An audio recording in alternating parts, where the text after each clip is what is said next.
بسم الله الرحمن الرحيم. الحمد لله رب العالمين، وصلى الله وسلم وبارك على نبينا محمد وعلى آله وصحبه اجمعین، اما بعد۔ ہم لوگ عمدۃ الاحکام للامام المقدسی اس کتاب کو پڑھ رہے ہیں، اور اس میں ہم لوگ آج کتاب اللعان کے آخری حدیثیں پڑھ رہے ہیں۔ کتاب اللعان میں اب تک جو حدیثیں پڑھی گئی ہیں، یہاں اس کا نمبر اب آج جو حدیث پڑھنے جا رہے ہیں 324 ہے، بعض پی ڈی ایف کے نسخوں میں 404 ہے۔ جی، حدیث حضرت ابو سعید خدری رضی اللہ عنہ، اور اس کے لیے بھی بعض شارحین عمدۃ الاحکام میں، خاص کر شیخ آل بسام نے اختلاف العلماء فی حکم العزل، یہ ایک ذیلی عنوان انہوں نے باندھا ہے، گرچہ کہ امام مقدسی نے اس حدیث کو کتاب اللعان ہی میں ذکر کر دیا ہے۔ جی شیخ شروع کریں۔ بسم اللہ الرحمن الرحیم۔ عن ابی سعید الخدری رضی اللہ عنہ قال ذکر العزل لرسول اللہ صلی اللہ علیہ وسلم فقال ولما يفعل احدكم ولم يقل فلا يفعل ذلك احدكم فإنه ليست نفس مخلوقة إلا الله خالقها۔ عن جابر بن عبد الله رضي الله عنهما قال كنا نعزل والقرآن ينزل، قال سفيان لو كان شيئا ينهى عنه لنهانا عنه القرآن۔ عن أبي ذر رضي الله عنه أنه سمع رسول الله صلى الله عليه وسلم يقول ليس من رجل ادعى لغير أبيه وهو يعلمه إلا كفر، ومن ادعى ما ليس له فليس منا وليتبوأ مقعده من النار، ومن دعا رجلا بالكفر أو قال يا عدو الله وليس كذلك إلا حار عليه، كذا عند مسلم وللبخاري نحوه، وحار بمعنى رجع۔ کتاب الرضاع۔ عن ابن عباس رضی اللہ عنہما قال قال رسول اللہ صلی اللہ علیہ وسلم في بنت حمزة لا تحل لي يحرم من الرضاع ما يحرم من النسب وهي ابنة أخي من الرضاعة۔ عن عائشة رضي الله عنها قالت قال رسول الله صلى الله عليه وسلم إن الرضاعة تحرم ما يحرم من الولادة۔ وعنها قالت إن أفلح أخا أبي القعيس استأذن علي بعدما أنزل الحجاب، فقلت والله لا آذن له حتى أستأذن النبي صلى الله عليه وسلم، فإن أخا أبي القعيس ليس هو أرضعني ولكن أرضعتني امرأة أبي القعيس، فدخل علي رسول الله صلى الله عليه وسلم فقلت يا رسول الله إن الرجل ليس هو أرضعني ولكن أرضعتني امرأته، فقال ائذني له فإنه عمك تربت يمينك۔ قال عروة بن الزبير فبذلك كانت عائشة تقول حرموا من الرضاع ما يحرم من النسب۔ وفي لفظ استأذن علي أفلح فلم آذن له فقال أتحجبين مني وأنا عمك أتحتجبين مني وأنا عمك، فقلت كيف ذلك؟ قال أرضعتك امرأة أخي بلبن أخي، قالت فسألت رسول الله صلى الله عليه وسلم فقال صدق أفلح ائذني له تربت يمينك۔ وعنها رضي الله كافينا شيخ؟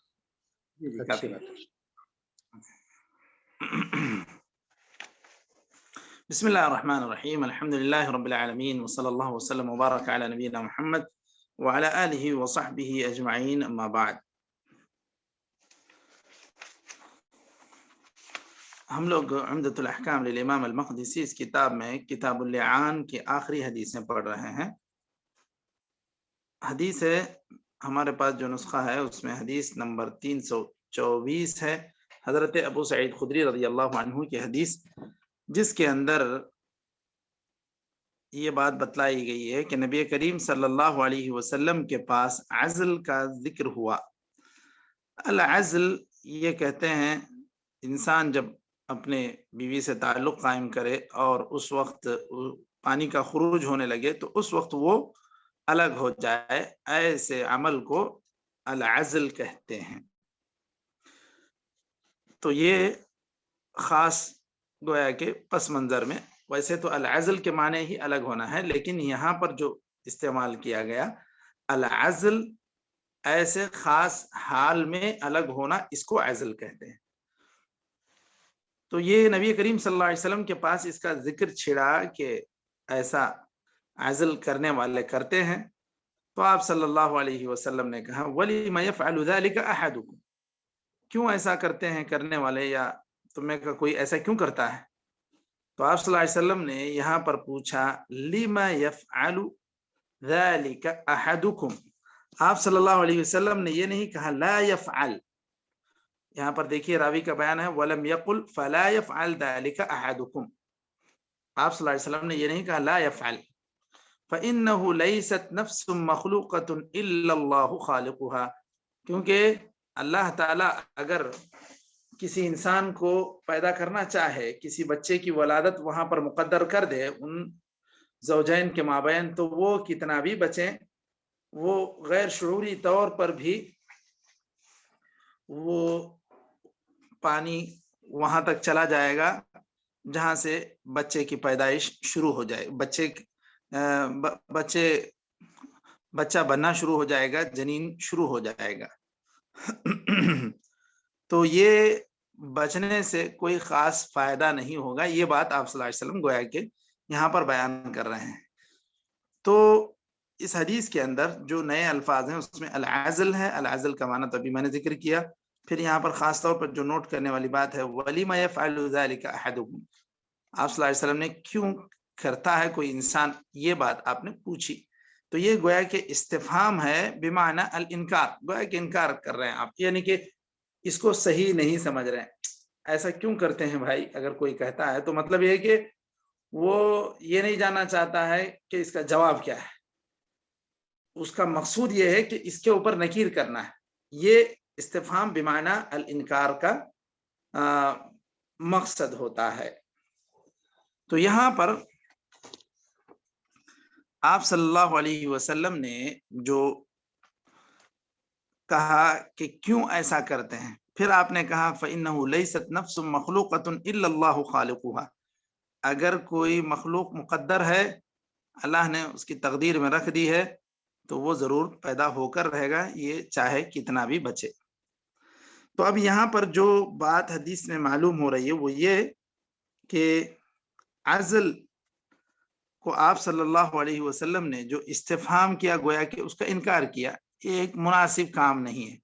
لیکن آپ صلی اللہ علیہ وسلم نے اس کو منع نہیں کیا، ناجائز نہیں بتلایا، اور یہ نہیں کہا کہ ایسا کرنے والا گویا کہ حرام کام کر رہا ہے. ایسی سخت نکیر آپ نے نہیں کی. ایک اور بات اس حدیث سے جو سمجھ میں آتی ہے کہ جتنی بھی مخلوقات اس دنیا میں پیدا ہونے والی ہیں اللہ تعالیٰ ان کا وجود لکھ دیا ہے. اب یہ لوگ بچیں گے، لیکن جس کو اللہ نے مقدر کر دیا، مثال کے طور پہ جو ہے سمجھیے جو لوگ برتھ کنٹرول کے قائل ہیں اور یہ سوچتے ہیں کہ پیدائش پر بھی بندش ہونی چاہیے، بچوں کی پیدائش پر بندش ہونی چاہیے، تو اس اعتبار سے اگر وہ یہ سوچتے ہیں، اگر کسی کے یہاں 5-6 بچے ہو گئے ہیں، اب وہ سوچتا ہے کہ اب نہیں کرنا ہے، لیکن اگر اللہ تعالیٰ نے 7واں بچہ بھی ان کے مقدر میں لکھ دیا تھا، وہ جتنا بھی بچائیں وہ 7واں بچہ ان کے گھر ہو کر ہی رہے گا. تو یہ بات گویا کہ اس حدیث سے ثابت ہو رہی ہے کہ جتنے بھی اللہ تعالیٰ نے مقدر کر رکھے ہیں وہ سارے انسان پیدا ہو کر رہیں گے. اب یہاں پر یہ بات بھی سمجھ میں آتی ہے کہ اگر کوئی کسی قسم کے سبب کو اپنانا چاہ رہا ہے تو سبب اپنانے سے اس پر نکیر نہیں کی جائے گی. مثال کے طور پہ اگر کوئی انسان جو ہے اب یہ کسی بھی وجہ سے بچ رہا ہے، کوئی بھی اس کی خاص مصلحت رہی ہو، اس کی وجہ سے وہ عزل کر رہا ہے، یہ ایک سبب اپنا رہا ہے، تو یہ سبب اپنانے والے کو یہ نہیں کہا جائے گا کہ یہ ایک غلط کام کا ارتکاب کر رہا ہے. تو اللہ تعالیٰ نے تو ساری چیزوں کو مقدر کر دیا اور اس کے لیے اسباب بھی فراہم کر دیے، اور اللہ تعالیٰ جو بھی چاہے گا وہ کرے گا، اس کے لیے اسباب خود بنائے گا اگر وہ چیز اللہ تعالیٰ نے مقدر کر رکھی ہے. تو اسباب کو پوری طرح چھوڑ دینا یہ بھی ایمان کا تقاضا نہیں ہے، اور پوری طرح اسباب ہی کا سہارا لینا یہ بھی ایمان کا تقاضا نہیں ہے، اور اسباب سے کچھ نہیں ہوتا یہ بھی سوچنا یہ بھی صحیح نہیں ہے. تو سب سے صحیح طریقہ یہ ہے کہ آدمی اسباب کو اپنائے اور انجام کو اللہ کے حوالے کرے. اسباب اپنائے، انجام کو اللہ کے حوالے کرے.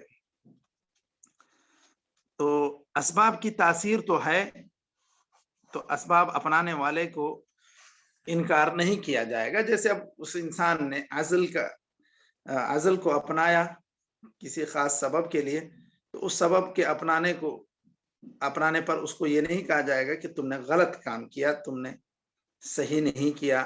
اس کی وجہ سے اس کو زجر و توبیخ نہیں کی جائے گی. اب اس کے بعد یہاں پر ایک مزید حدیث میں بھی یہ بات مزید کھل کر سامنے آ رہی ہے. صحابی حضرت جابر رضی اللہ عنہ بیان کرتے ہیں، یہ حدیث نمبر 325 ہے، کننا نعزل والقرآن ینزل. یہ اس موضوع کی ایک اہم اور مشہور حدیث ہے کہ لو کان شیئا ینہا عنہ لنہانا عنہ القرآن. آپ صلی اللہ علیہ وسلم کے دور میں یہ کام صحابہ کرتے تھے، اس پر عمل تھا گویا کہ صحابہ کا. اسی لیے یہ صحابی بول رہے ہیں کننا نعزل. وہ اکیلے اپنا حال نہیں بیان کر رہے ہیں، ایک جماعت ہے صحابہ کی. وہ کہتے ہیں کننا نعزل والقرآن ینزل. ہمارا یہ عمل تھا، یہ ہمارا حال تھا جب قرآن نازل ہو رہا تھا. اگر کوئی بات ہوتی تو قرآن میں اس کی ممنوعیت وارد ہوتی. اب ایسا نہیں ہوا تو اس کا مطلب یہ کہ جائز ہے. اب اس حدیث سے جو مسائل مستنبط ہو رہے ہیں اس میں سب سے پہلا مسئلہ یہ ہے کہ صحابہ کرام عزل کیا کرتے تھے، اور ایک نہیں کئی لوگوں کا یہ عمل تھا، اسی لیے انہوں نے جمع کا صیغہ استعمال کیا ہے. اور اسی طرح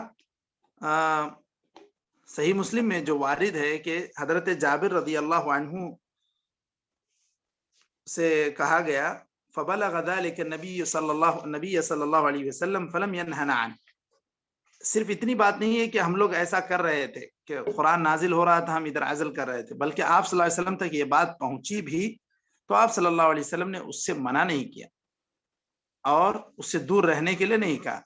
تو اس سے یہ بات معلوم ہوتی ہے کہ عزل مباح ہے، جائز ہے، کیونکہ نبی کریم صلی اللہ علیہ وسلم کو اس بات کا علم ہوا اور آپ نے اس پر خاموشی اختیار کی. اور اگر یہ کوئی ایک باطل کام ہوتا، ایک غلط کام ہوتا، تو اس پر آپ صلی اللہ علیہ وسلم خاموش نہیں رہتے تھے. حدیث تقریری کسے کہتے ہیں مشائخ؟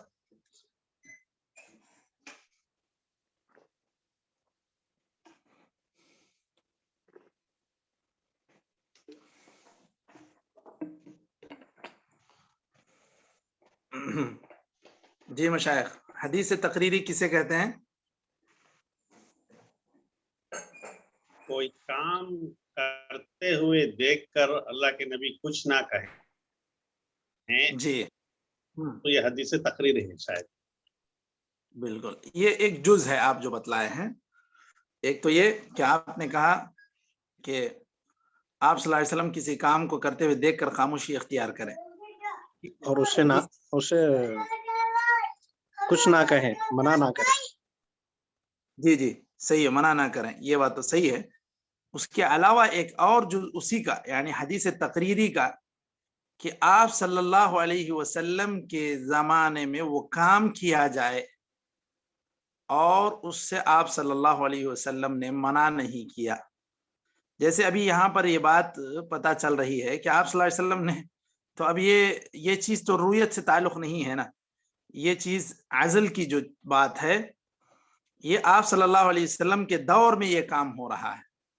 سمجھ رہے ہیں؟ ایک تو یہ آپ نے جو بتلایا کہ سامنے آپ صلی اللہ علیہ وسلم کے کوئی کام کرے اس پر خاموشی اختیار کریں، یہ بے شک حدیث تقریری ہے. اور یہ بھی حدیث تقریری ہے کہ آپ صلی اللہ علیہ وسلم کے زمانے میں یہ کام ہو، آپ کو اس کا علم ہو اور آپ صلی اللہ علیہ وسلم اس پر خاموش رہیں، تو یہ خود بھی حدیث تقریری ہی میں آتا ہے. تو اس اعتبار سے یہ کام چونکہ صحابہ کرام کے ذریعے سے ہو رہا تھا اور اس کے باوجود آپ صلی اللہ علیہ وسلم نے اس کو منع نہیں کیا. اس کے بعد یہاں پر ایک چھوٹا سا اختلاف یا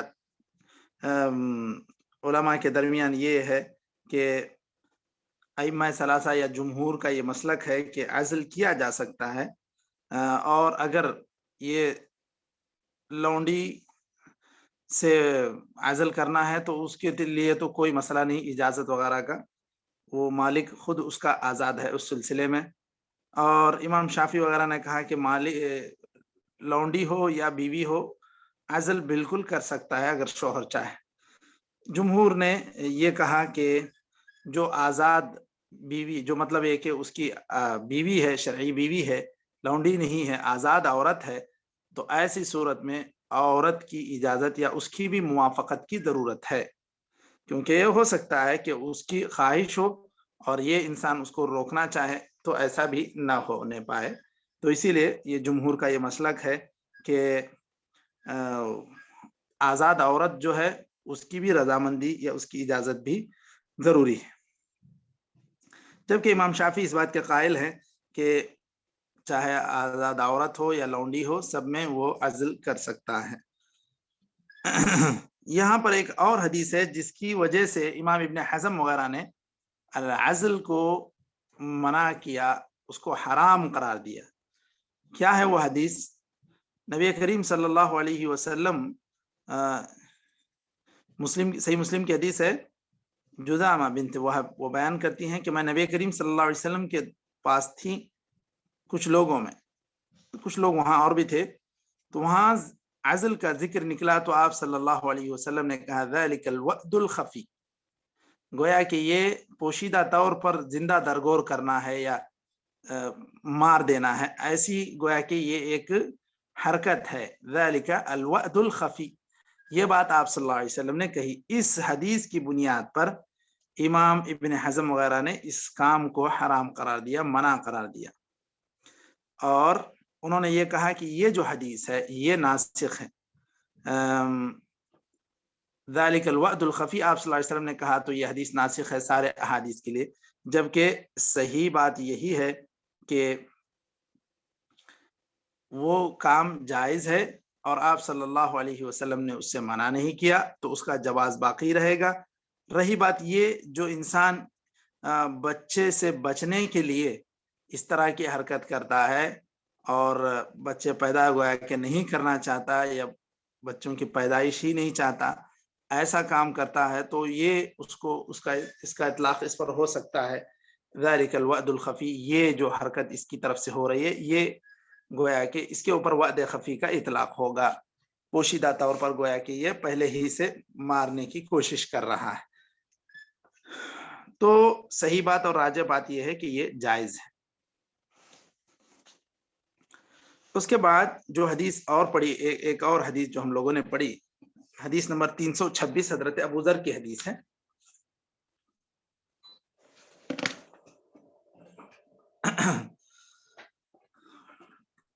ایک منٹ.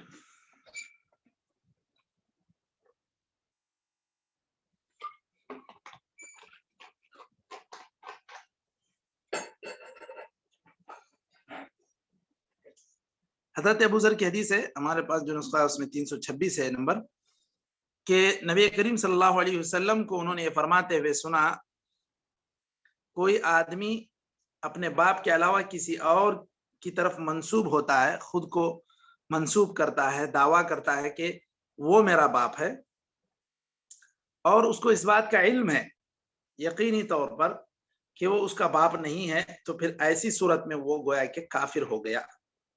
کفر کے الفاظ استعمال ہوئے ہیں، اچھی طرح اس کو نوٹ کریں۔ ایک آدمی جو یہ اپنے باپ کو جانتا ہے، پھر کسی وجہ سے وہ اپنے باپ کے علاوہ کسی اور کو اپنا باپ قرار دیتا ہے، اس کی طرف منسوب ہوتا ہے، علم رہتے ہوئے، جانکاری رہتے ہوئے، تو پھر ایسا انسان گویا کہ کفر کا مرتکب ہوا۔ وَمَنِ ادَّعَى مَا لَيْسَ لَهُ فَلَيْسَ مِنَّا، کوئی بھی چیز میں اگر کوئی انسان ایک چیز کا مالک نہیں ہے، صرف دعویٰ کر دیتا ہے اس پر ناجائز قبضہ جمانے کے لیے، خواہ وہ مال کا معاملہ ہو، جائیداد کا معاملہ ہو، زمینوں کا معاملہ ہو، اور بھی کسی چیز کا معاملہ ہو، علم کا، صنعت و حرفت کا جانتا بھی نہیں ہے، پھر بھی دعویٰ کرتا ہے کہ میں یہ کام کرتا ہوں، میں یہ جانتا ہوں۔ من ادعا ما لیس له فلیس منا، خواہ وہ کوئی چیز ہو جس کا وہ دعویٰ کر رہا ہے، تو ایسا دعویٰ کرنے والا انسان بھی آپ صلی اللہ علیہ وسلم نے کہا وَلْيَتَبَوَّأْ مَقْعَدَهُ مِنَ النَّارِ، جہنم کو اپنا ٹھکانہ بنا لے۔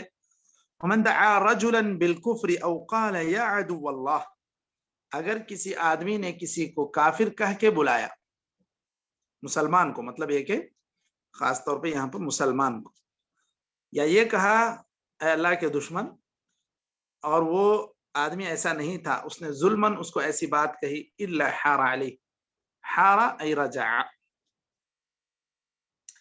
جو آدمی اس طرح کی بات کہتا ہے، کرتا ہے ظلماً، اسی پر یہ چیز واپس ہو جائے گی، مطلب وہی انسان کافر ہو جائے گا جو کہنے والا ہے۔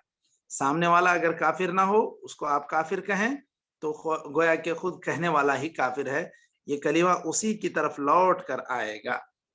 تو دیکھیے اس حدیث کے اندر حار علیہ ای رجع علیہ، انہ ظن ان لن یحور، اس کا گمان یہ تھا کہ وہ لوٹ کر نہیں آئے گا اللہ تعالیٰ کے پاس۔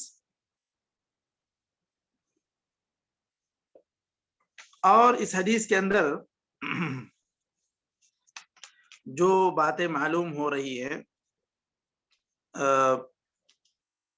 سب سے پہلی بات یہ ہے کہ اگر کوئی انسان اپنے آپ کو کسی اور کی طرف منسوب کرتا ہے تو یہ کام حرام ہے، کسی بھی وجہ سے وہ کرنا چاہ رہا ہے، خواہ وہ کسی ایک اونچے قبیلے کی طرف منسوب ہو کر اپنی دھاک بیٹھانا چاہ رہا ہے اس وجہ سے، یا کوئی اور وجہ بھی ہو، تو اس صورت میں جب اس کو علم ہے اور ایسی صورت میں وہ کسی اور کو اپنا باپ بناتا ہے، کسی اور قبیلے کو اپنا قبیلہ بناتا ہے، تو یہ گویا کہ یہ کام حرام ہے۔ اگر کسی کو معلوم نہیں ہے، اس کو شک ہے، مثال کے طور پہ عموماً انسانوں کو 2-4 نام معلوم ہوتے ہیں باپ دادا کے، تو 4 ناموں کے بعد جو ہے وہ کیا نسب ہے یہ تو نہیں معلوم۔ اب کسی بزرگ اپنے خاندان کے یا اس گاؤں کے ایک بزرگ کا بیٹا خود کو کہتا ہے، اب یہ نہیں پتا کہ ایگزیکٹ ان کے ساتھ ان کا نسب ملا ہوا ہے نہیں ہے، یا خلط ملط ہے، کئی بزرگوں کا تذکرہ چل رہا تھا، وہ ان کو بھی اپنا جد امجد قرار دے دیا، اس کو علم نہیں تھا، ایسی صورت میں وہ انسان کافر نہیں ہوگا۔ یہاں پر وہ علموں کی جو قید لگائی گئی ہے وہ اس وجہ سے کہ اس کو اچھے سے علم ہو، اس کے باوجود وہ نکارتا ہے اپنے نسب کو، اپنے باپ کو، پھر کسی اور کی طرف منسوب ہوتا ہے، تو ایسی صورت میں وہ انسان گویا کہ ایک کفر کا کام کر رہا۔ اس کے بعد دوسری چیز، یہاں پر یہ بات خاص طور پر علم کی قید لگائی گئی ہے، جہالت ہے، وہ انسان جاہل ہے، اس کو نسبوں کا علم نہیں ہے، ایسا کر دیا، ایسی بات کہہ دیا، تو پھر اس پر اس کا اطلاق نہیں ہوگا۔ اور اسی طرح یہاں پر جو بات کہی گئی من ادعا ما لیس لہو، تو اس کے اندر سارے دعوے جو جھوٹے ہیں وہ داخل ہو جاتے ہیں. مال کا ہو یا کسی اور کا بھی معاملہ ہو، اس میں وہ دعویٰ کرتا ہے یہ میری چیز ہے، جھوٹے دلائل دیتا ہے، تو ایسی صورت میں وہ انسان اللہ تعالیٰ کے یہاں اتنا مبغوض ہے کہ اس کو اللہ کے رسول صلی اللہ علیہ وسلم نے جہنم کو اپنا ٹھکانہ بنانے کا حکم دیا. اور اسی طرح یہاں پر چوتھی چیز یہ ذکر کی جا رہی ہے کہ جو آدمی کسی پر بھی کافر ہونے کا فتویٰ لگاتا ہے وہ کافر نہیں ہے، تو اس صورت میں وہ فتویٰ اسی کی طرف لوٹ کر آئے گا، چاہے کافر بولیں یا فاسق بولیں، اللہ کا دشمن بولیں، اور کوئی بھی کلمہ بولیں. تو اس طرح بغیر کسی شرعی قوی حجت کے، قوی دلیل کے کسی کو کافر بیان کر دینا، کسی کو کافر کہہ دینا، یہ بالکل ناجائز ہے. اس کے بعد یہاں پر اس حدیث کے اندر جو بات کہی گئی کفر کی، کہ کفر، مثال کے طور پر کسی کو اس نے کافر قرار دے دیا، تو اب کیا یہ جو کفر، اس کے اندر کفر کا اطلاق ہوا ہے، کفر کا استعمال ہوا ہے اس کلمے کا، تو کیا یہ اپنے حقیقی معنی میں ہے یا مجازی معنی میں؟ مطلب یہ کہ کیا اگر کوئی انسان کسی کو کافر کہہ دیا تو پھر کیا اب یہ زندگی بھر کے لیے یہ خود کافر ہو گیا، اب یہ مرے گا تو بھی کیا اس کا شمار گویا کہ کافر ہی اس کو شمار کیا جائے گا؟ یہ کیا مسئلہ ہے؟ تو اس میں کفر کا جو اطلاق ہے، اس تعلق سے علماء کا اتفاق ہے کہ کوئی بھی انسان معصیت کی وجہ سے کافر نہیں کہلائے گا، وہ کافر نہیں ہوگا.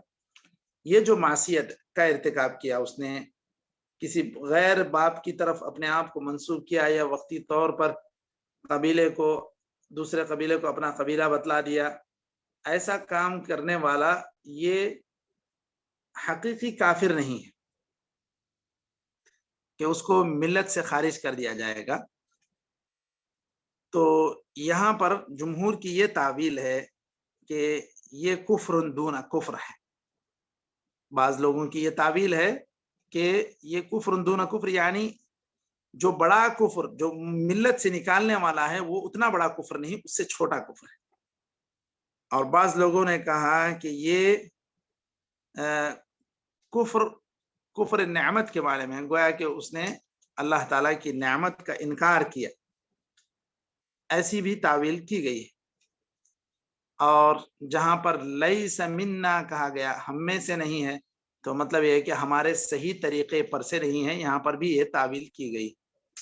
اور صحیح بات یہ ہے کہ ان سارے کلمات کو تعویل کر کے یا یہ کہہ کر کے یہ سب حقیقی کفر نہیں ہے، ایسا کر دینا کوئی آدمی کر دیتا ہے تو وہ جائز ہے.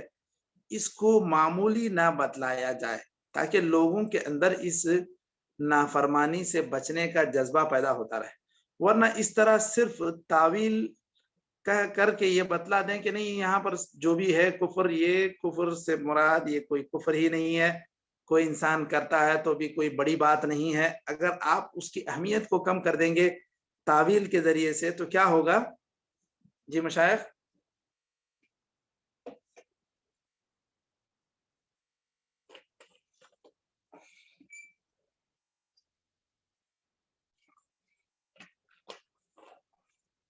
اگر اس طرح یہ ہر چیز میں تعویل کر کے لوگوں کو یہ بتلا دیں کہ یہ کوئی کفر بڑا کفر نہیں ہے، یہ چھوٹا کفر ہے، اس کے لیے بھی علماء نے اس میں ایک تعویل کی ہے، یہ رخصت بتلائی ہے، اس طرح کی باتیں لوگوں کو اتنی عام نہ کی جائیں کہ لوگوں کے درمیان اس گناہ کا تصور ہلکا پڑ جائے.